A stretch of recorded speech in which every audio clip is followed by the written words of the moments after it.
പുത്തഞ്ചിറ ഗ്രാമപഞ്ചായത്തിൽ ഇന്ന് നടന്ന കൃഷിഭവൻ കെട്ടിട ഉദ്ഘാടന ചടങ്ങിൽ നിന്നും ഇന്ത്യൻ നാഷണൽ കോൺഗ്രസ് വിട്ടുനിന്നു.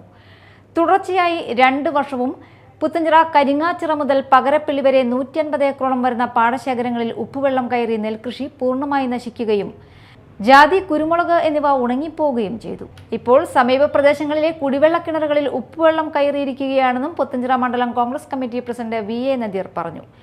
പുത്തഞ്ചിറയിലെ 150 ഏക്കറോളം വരുന്ന പുഞ്ചകൃഷി കഴിഞ്ഞ 2 വർഷമായി ഉപ്പുവെള്ളം കയറി നശിച്ച് കർഷകർ ദുരിതത്തിലും കണ്ണീരിലുമാണ്.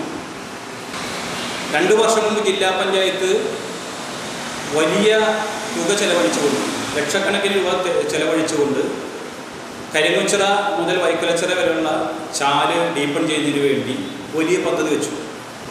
ആ പദ്ധതി വെച്ച് ലക്ഷക്കണക്കിന് രൂപ ചെലവഴിച്ചിട്ടും ഗ്രാമപഞ്ചായത്ത് വലിയ വികസനങ്ങൾ കൊട്ടിഘോഷിക്കുമ്പോഴും പുത്തഞ്ചിറയിലെ കർഷകർ ഇപ്പോഴും കടക്കെണിയിലും കണ്ണീരിലുമാണ്.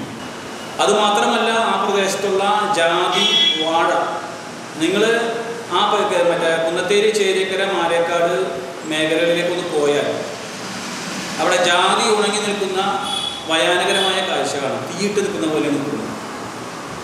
വാഴക്കൃഷി നശിക്കുന്നു. ഇപ്പോൾ പുതിയതായി എനിക്കറിയാൻ സാധിച്ചത് അവിടെ ശുദ്ധജല കിണർ, അവർ കുടിക്കുന്ന കിണറിലടക്കം ഉപ്പ് കയറിയിട്ടുള്ളൂ എന്നുള്ളതാണ് ഇപ്പോഴത്തെ യാഥാർത്ഥ്യം. പഞ്ചായത്ത് ഭരണസമിതിയുടെയും കൃഷി വകുപ്പിൻ്റെയും അനാസ്ഥ കൊണ്ട് കണ്ണീരിലായിട്ടിരിക്കുന്ന കർഷകരെ ഓർത്ത്, അവരുടെ ആ ദുരിതവും കഷ്ടപ്പാടും ഓർത്തപ്പോൾ ഞങ്ങൾക്ക് ഈ ഉദ്ഘാടന ചടങ്ങിൽ പങ്കെടുക്കാൻ സാധിച്ചു. അതുകൊണ്ട് ഇന്നത്തെ ഉദ്ഘാടന ചടങ്ങിൽ ഇന്ത്യൻ നാഷണൽ കോൺഗ്രസ് ഇറങ്ങി ഈ കർഷകരുടെ ദുരിതവും കണ്ണീരും അവരുടെ വിഷമവും പ്രയാസവും മനസ്സിലാക്കിക്കൊണ്ട് ഈ പരിപാടി ബഹിഷ്കരിച്ചിരിക്കുകയാണ്.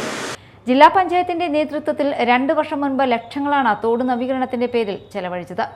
ഗുരുതരമായ വീഴ്ച വരുത്തിയ ഗ്രാമപഞ്ചായത്ത് ഭരണസമിതിയുടെയും കൃഷിഭവൻ ജീവനക്കാരുടെയും അനാസ്ഥയിൽ പ്രതിഷേധിച്ചുകൊണ്ടാണ് പുത്തഞ്ചിറ ഗ്രാമപഞ്ചായത്ത് കൃഷിഭവൻ കെട്ടിട ഉദ്ഘാടന പരിപാടി ബഹിഷ്കരിച്ച് ഇന്ത്യൻ നാഷണൽ കോൺഗ്രസ് പൂർണ്ണമായും വിട്ടുനിൽക്കുന്നതെന്നും VA നദീർ മീഡിയ ടൈമിനോട് പറഞ്ഞു.